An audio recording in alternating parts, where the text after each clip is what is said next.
Welcome to the latest episode of 5 on the Floor on the 5 Reasons Sports Network. Thanks for joining us on your favorite podcast app. We're on Podbean, Spotify, Google Podcasts, Apple Podcasts. We're also on Dash Radio on their Nothing But Net channel every single weeknight at 7 p.m. Also, check out 5 Reasons YouTube, even into the off season. Make sure that you're subscribed. You get all of the latest content. Thanks to everybody who joined us for 100 episodes of Before Floor this year. Also, 5reasonsports.com. Spell that one out for the latest takeaways from Brady Hawk and others on all the South Florida sports. And check out the great sponsors of the 5 Reasons Sports Network. That includes our friends over at Therapist Preferred. This is premium CBD. Use the code 5RSN. That's the number 5RSN. You get 25% off everything there. The tincture, the sports cream, the gummies. Go to therapistpreferred.com.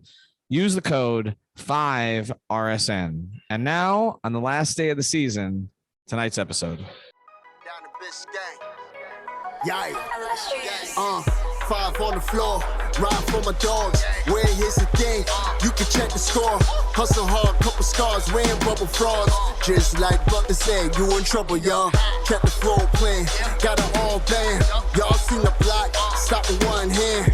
And Pat we trust, it's power, have the guts. We're here to bring the heat, y'all can hang it up. Welcome to 5 on the Floor, a daily insider show on the Miami Heat and the NBA, featuring Ethan Skolnick, Greg Sylvander, and Alex Toledo, plus others from the 5 Reasons Sports Network. All right, Ethan Skolnick back on 5 on the Floor. The Miami Heat lose to the Boston Celtics 100-96 in Game 7 at home. They fall behind early in this game. They're trying to scratch back the entire game. They kept getting it to 6, to 7, to 8. And then every single time Boston made some kind of a shot, usually on interior passing, something along those lines where the Heat weren't able to protect the back line. Jimmy Butler, who had another miraculous game tonight, 35 points, said he didn't do enough in the series. He shouldn't be talking like that. He did everything he could, as did, to large degree, Bam Adebayo tonight. Not enough production from the others. A controversial takeaway of a Max Strus three-pointer, which I'm sure we'll get into. And then Jimmy Butler went for the kill late in the game. Pull up 3 in transition. We're going to talk a lot about that play in the context of Jimmy's series. Erik Spoelstra looked like he was ready to cry or had already cried before he came into the press conference. We also heard from Bam Adebayo, Jimmy Butler, and Kyle Lowry. And again, Jimmy blamed himself for, as he said, playing like crap twice in this series. I don't know that anybody's blaming Jimmy Butler, but let's get to it. Tonight's floor plan. I've got Alex Toledo. I've got Brady Hawk. We're not going to do a full episode tonight. We're not going to sort of sum up the season. We got things are falling apart around us right now. It's after midnight. We're going to save that for future episodes. We'll talk about transactions and all that there. I just want to talk about tonight. So I'll go first to you, Brady. What went wrong at the start tonight again? Yeah, I'd say the first thing you'd have to say is they just weren't out there defensively like we thought they were. I think we thought that was a given. We kept talking about offense, and the offense was bleeding into the defensive problems because the defensive stuff wasn't as much half court, in my opinion. It was just transition. They just kept getting out in transition, getting easy buckets, and that kind of ended in the third quarter for a little bit, or maybe it was the second quarter for a little bit. But either way, that was what happened. They were just kind of clawing, as you said, from behind. Every time it was at 8, it would go to 12, and then it'd get back to 6, and then it'd go back to 13, and it would just keep going fluctuating, that they just couldn't get over the edge at any point in this game. So I think that was kind of the start of this.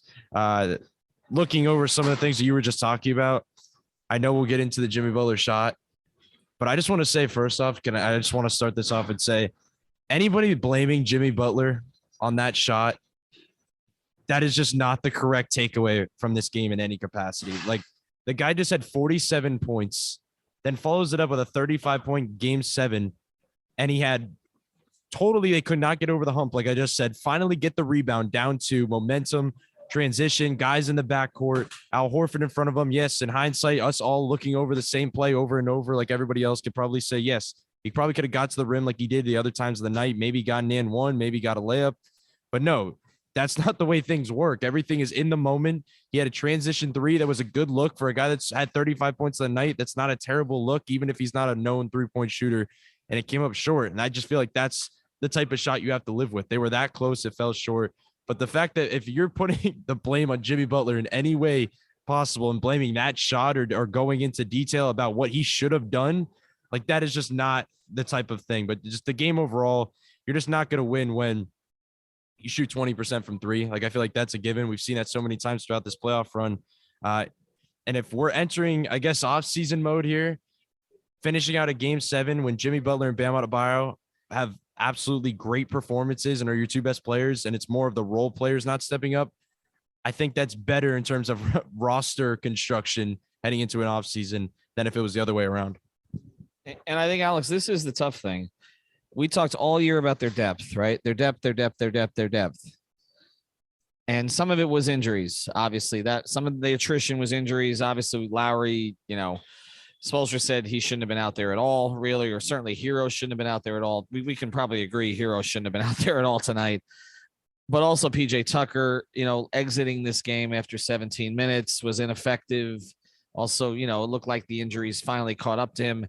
They were down to 6 guys. If we were to say in December that Victor Oladipo would be playing 33 minutes of a winner go home or a home or go home game in the Eastern Conference Finals, people would say you're crazy. They had no choice. He was really down to 5 guys at the end of this game.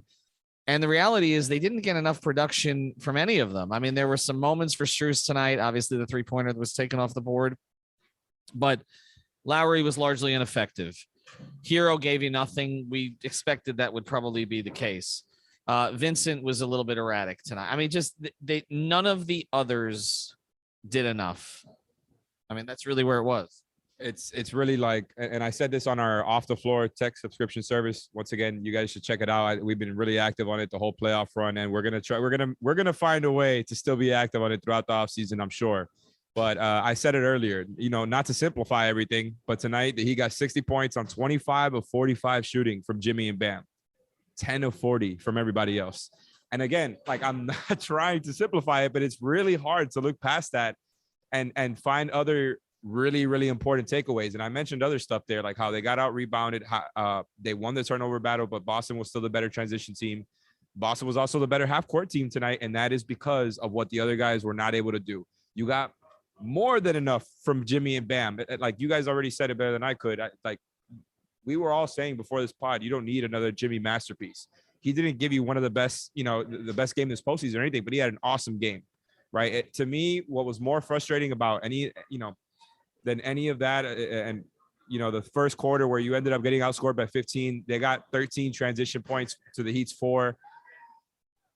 They were right in it. They were right in it the whole game. This wasn't like any of the other blowouts. Even though they got outscored by 15 in the first, usually that would decide almost every other game in the series. That was not the case tonight. Despite that, despite losing the transition game, despite getting almost nothing from everybody else, you were right there. And in those last 2-3 minutes, even more so than that Jimmy shot, which I completely agree with everything Brady was saying. Like, I was one who was complaining in the moment because I thought Jimmy could have got to the rim. But it's true. At the same time, when Jimmy took that shot, I was standing because I believed in the magic of Jimmy Butler and the magic of the moment in that time. So it's not even about the shot to me. I'm more frustrated with the lack of possessions, the lack of touches that Jimmy got in the last 2-3 minutes. It felt like that was the only one he got in those last minutes. And I was really frustrated with that. I'm a Victor Oladipo guy, have been. He had the ball way too much. And I thought he did a good job, making plays for others. And in the times he did have the ball and when he wasn't shooting it, he had the ball way too much at the end. And that was my only real frustration with how they closed out that game. And one of the things we'll discuss as we go forward is if you had a healthy Tyler Hero there in place of Victor Oladipo with those touches, might this have been different? And we'll never know, right? But that's a decision that they've got to make based on projection this offseason, which, again, we'll get into. Victor Oladipo provided more than anybody anticipated, particularly on the defensive end. But the possessions with him leading the way offensively when Jimmy was with him were problematic since he came back. And I don't think there's any question. That's kind of why he was yanked out of the rotation in the first place. And then you saw it at the end. It's just good things didn't typically happen. And maybe with an offseason with this group and a re-signing that will look different. But I think those would have been Heroes reps if circumstances have been different, or they were supposed to be Kyle Lowry's reps as well. 16 tonight. Well, that's, it was funny. nobody else is even close on the Heat. I thought that was interesting. I was talking to Coop about that. He's like, that was more a product of who he was out with wearing the one run. But I'm not going to argue with what he provided defensively. And look, they needed him. Without him, you had nobody else to go to. And this is, again, going to be a topic of conversation in the offseason, because by the end of this series, he wasn't playing Duncan Robinson. He decided not to play Caleb Martin. He got away from Dwayne Dedmon, which looked like a good decision. I still think it was, but we talked about depth. The playoffs tell. Some of it is matchup related, but your depth is only as good as the guys you can play in a game 7. That's generally the rule. And you saw it even tonight from Boston. They played 7. Peyton Pritchard played 3 minutes as the 8th guy. They played 7, but here's the difference. They got contributions out of their entire 7. They got moments from Derek White. They got a Marcus Smart game, which there was bound to be one of them. You allow him to shoot as much as they allow him to shoot. There was bound to be one. They got great minutes they've got 43 minutes from Al Horford at his age. And they got enough, I don't think Robert Williams affected the game tonight the way he has previous games, but they got enough from Robert Williams and Grant Williams. So everybody that they played gave them something. In Miami's case, it really wasn't. It was Jimmy and Bam. And we've talked about the fit between Jimmy and Bam. Here's the thing. We can talk about the defense. The transition defense gave up 13 points in a quarter before it shut it down a little bit. The interior defense was not good against Boston's passing, but they gave up 100. I mean, I know pace plays into this, but they gave up 100. So it kind of gets back to what Alex said, and we're going to get into this a little bit more after the break. You can't have your guys outside of your top 2 shooting 10 for 40 from the field. And this happened over the course of the postseason. So why is it that guys that were good shooters during the regular season were not good shooters in the playoffs? And also some of the guys you didn't play, we will have obviously the Duncan conversation going forward. I want to commemorate Jimmy's series when we come back. I think we should do that. Before we do, I want to tell you about a great sponsor of the 5 Reasons Sports Network, our friends over at Water Cleanup. If you're a South Florida property owner with an insurance claim, you got to check them out. Water Cleanup here for you 24 hours a day. When a disaster strikes in your home or business, you need specialized, fast, and reliable services. Water Cleanup Florida understands the impact and stress that an unexpected disaster may cause. So check out watercleanupflorida.com. That's watercleanupflorida.com. They're a licensed building contractor. They provide the A to Z service and one-stop shopping that busy homeowners and business owners require. No need to bring in other contractors. They'll handle it all for you. Call Michael. You can reach him at 954-579-0356, 954-579-0356. If you got the schmutz, they got the guts. All right, we'll be right here with you with more content in a second.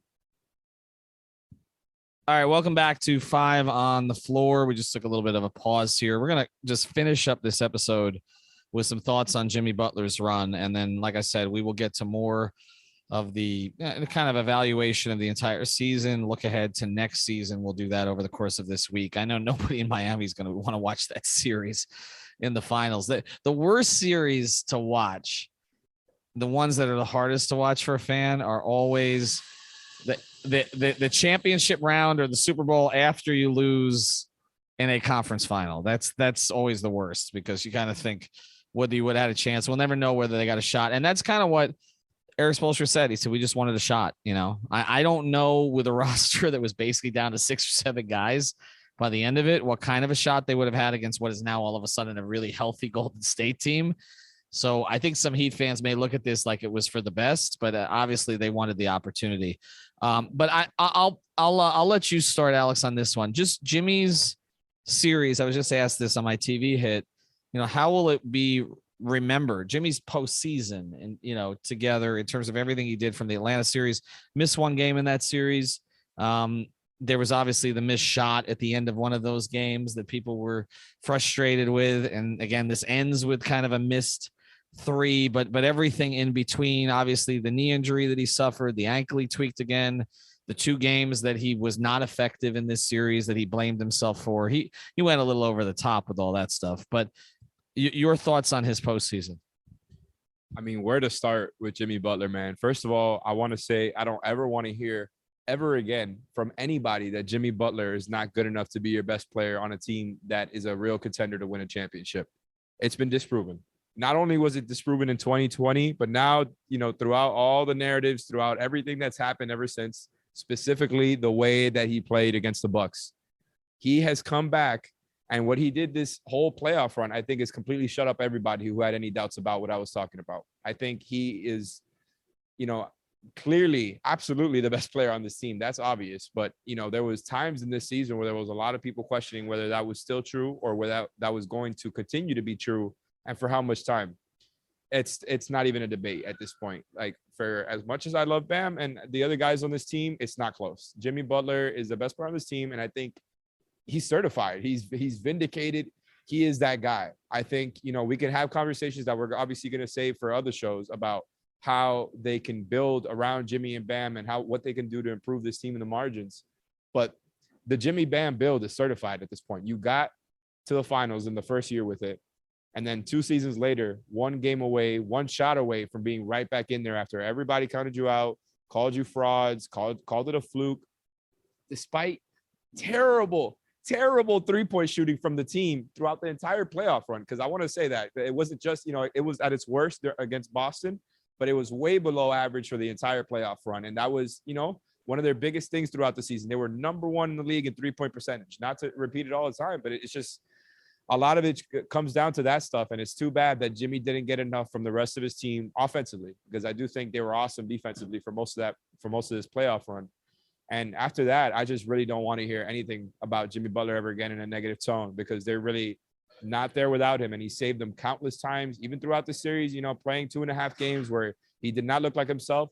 He blamed himself after all of that, like you said. And it was a little bit over the top, because he was kind of saying it wasn't enough, and him not playing well in those games ended up being the series. And it's kind of hard to disagree with that. He didn't get enough from everybody else. And so it kind of ends up coming right down to those games. Jimmy Butler is certified. I don't want to hear anything else about the Jimmy Bam build. And I don't want to hear any trade talk until at least tomorrow. I'm shaming all the Heat fans who are already putting all the Photoshops right now. Have some respect for the team, man. I'm serious about this. Have some respect for the team and for those guys going out the way they did with one of the grittiest, most grinded out wins in Heat history. These guys deserve some damn respect, man. And Jimmy Butler is at the top of that. I think when, we look at these runs, they all kind of get defined by the 1 or 2 players who lead them, or those players are defined by the run in totality. And so I don't think, Brady, that we're going to look back on this and say Jimmy could have done more. I think what he said tonight, I get it. He's sort of taking some leadership into the offseason. But the whole idea this year was that you weren't supposed to need him to do that all the time. The fact that he was capable of doing it for a large majority of the games in the postseason is in some ways a tribute to him, but it's also a criticism of the roster.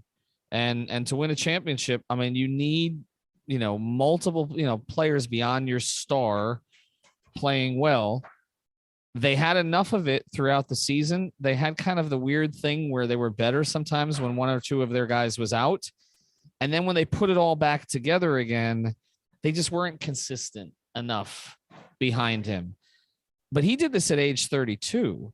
I mean, we talk about LeBron's runs and the majority of Dwayne's runs. They were younger, but it doesn't feel like Jimmy's slipping. It just feels like, and coming out of this, he has cemented himself as a superstar.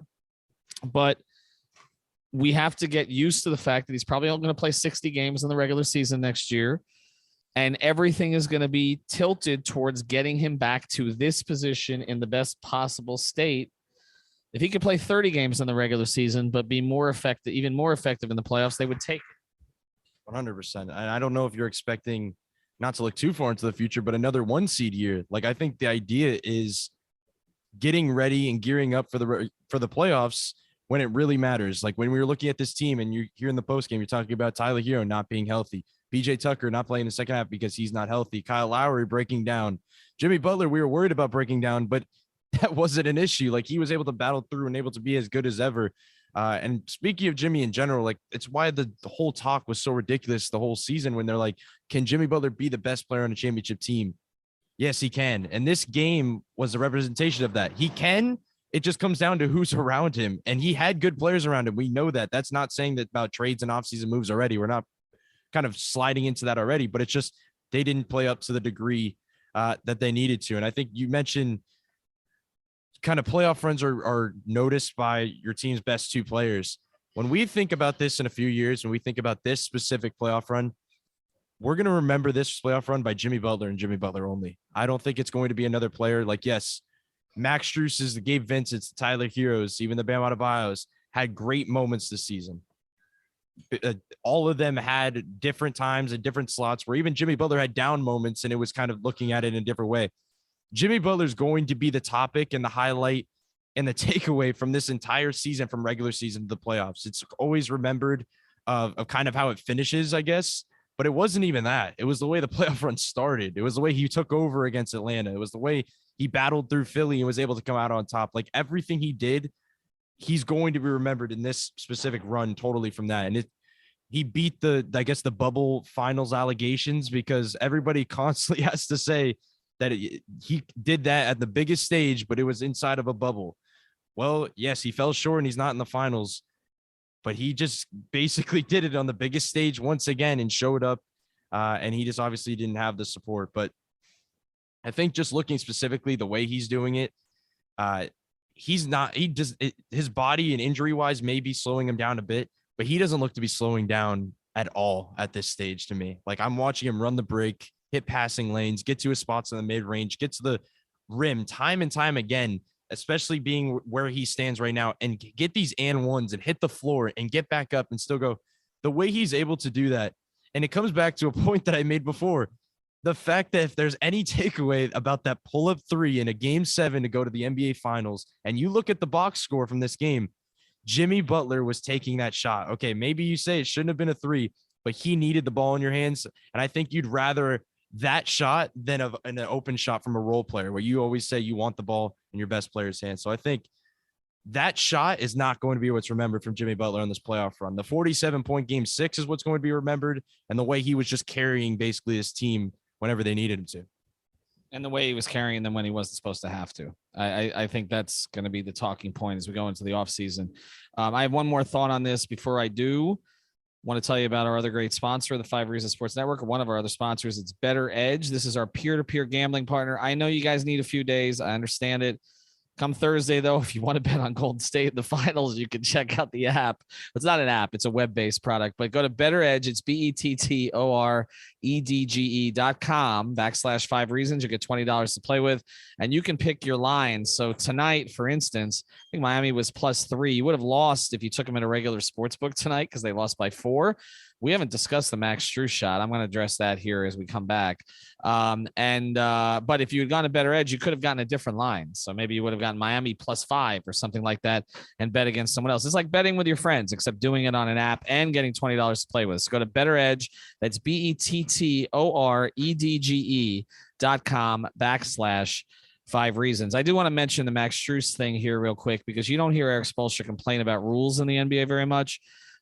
Just to be clear on this, the Heat's frustration with the Max Strus shot getting taken off the board about 30 real-time minutes after it actually happened, the 3-point shot, which pushed the deficit, obviously, I think up from 8 to 11 at that stage or something along those lines. And their point was not so much whether Max's heel hit the line or not.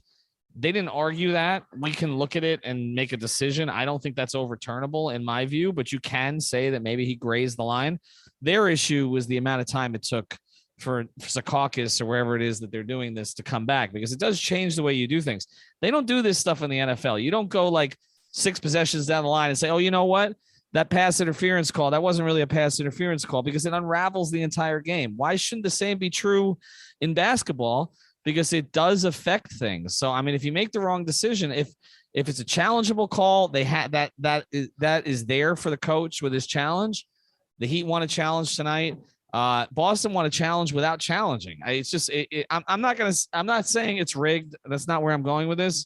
Okay. So I'm just simply saying, I agree with the Heat that this rule should be changed. But just to close here, and we appreciate everybody for listening the entire season, not just here, but also on the YouTube channel. We actually got to number 16 on NBA podcasts as of the past week, which in the entire that includes all the national podcasts too. So we really appreciate that. I'm just going to close with one thing here on Jimmy. You know, I think that we look at Heat eras, okay, and you define them. And so, you know, you look at since Riley came, okay, there's pre-Riley. And there's, you know, there's some good players in there. There's a Glenn Rice, there's a Steve Smith, there's a Ronnie Cycli, you know. Then there's the Riley build, and it's the Zoe build, and it's the Zoe Tim build, and they are associated together, and they're both Hall of Famers. And it didn't go where they wanted it to go. They never won a title together. In fact, they didn't get out of the first round 3 years against the New York Knicks, who were lower seeded every single time. We don't look back on that era as a failure. We don't look back on the things that Zoe did, that Tim did as failures. We look at them as part of Heat lore. They did remarkable things. It wasn't enough, whether because of the opponent they played or a bad call or Jamal Mashburn not shooting or whatever, or Allen Houston shot swirling around and going in. Things happen. It's really hard to win titles. It doesn't invalidate a build, okay? When you're looking at a team that was on the verge of going to its 7th NBA Finals since 2006, when the Sacramento Kings have not made the playoffs during that period of time, it puts into some perspective what they were trying to do. And so to me, you talk about the Zoe Tim build. We talk obviously about then the Dwayne and then Shaq build, primarily a Dwayne build. We talk about the Big Three build. They tried to build around Bosh and Dragic and Wade, and obviously that was short-circuited by Chris's situation. The Jimmy build to me has been a success already. Okay, it has been a success. You got to an NBA Finals. Last year was a weird year. That's been proven out. This year, you get within 4 points, really within 1 minute of going to the NBA Finals again, when your starting point guard was not a plus for you for a variety of reasons, when you were down to 6 or 7 players, when you were calling for Bam to be more consistent the entire postseason, and it happened basically twice out of the 7 games in this series, or more aggressive offensively, and you didn't have the 6th man of the year, which is something that everybody's kind of put to the side. These are not excuses, but these are things that they were dealing with, and Jimmy Butler almost got them there. The Jimmy build is a success. Now the goal, more so than ever, is getting Jimmy over the top. That's what it's about, okay? There's time for Bam. There's time for Tyler, whether it's here or it's somewhere else. The Jimmy build, to me, has been validated, but now the gift to him for bringing this franchise back is giving him enough. We thought maybe it was Kyle Lowry. Maybe it's not. I'm a little bit more open to some moves this offseason than I was before this series. You can't have only 5 or 6 guys that you can trust in a game 7 at home. That tells you need to make some changes. And they don't have to be dramatic changes. The Boston Celtics basically swapped out Kemba Walker for Al Horford. And they're going to the NBA Finals. I want to thank Alex, Brady, Greg, everybody who's listened this year. We will get back into it. We're going to start the off-season stuff. We're going to do grades on players, okay, this season. Alex hates this stuff. Greg loves this stuff, although I know Greg was probably not happy about tonight. I want to thank all of our sponsors for the entire year. Of course, that includes Eric Rubenstein, U-Break, Wheel Fix, and so many others. And so for sponsoring tonight's episode, Water Cleanup of Florida, prizepicks.com. Use that code 5, therapistpreferred.com. Use the code 5RSN and betteredge.com/5 reasons. Try to have a good night, everybody.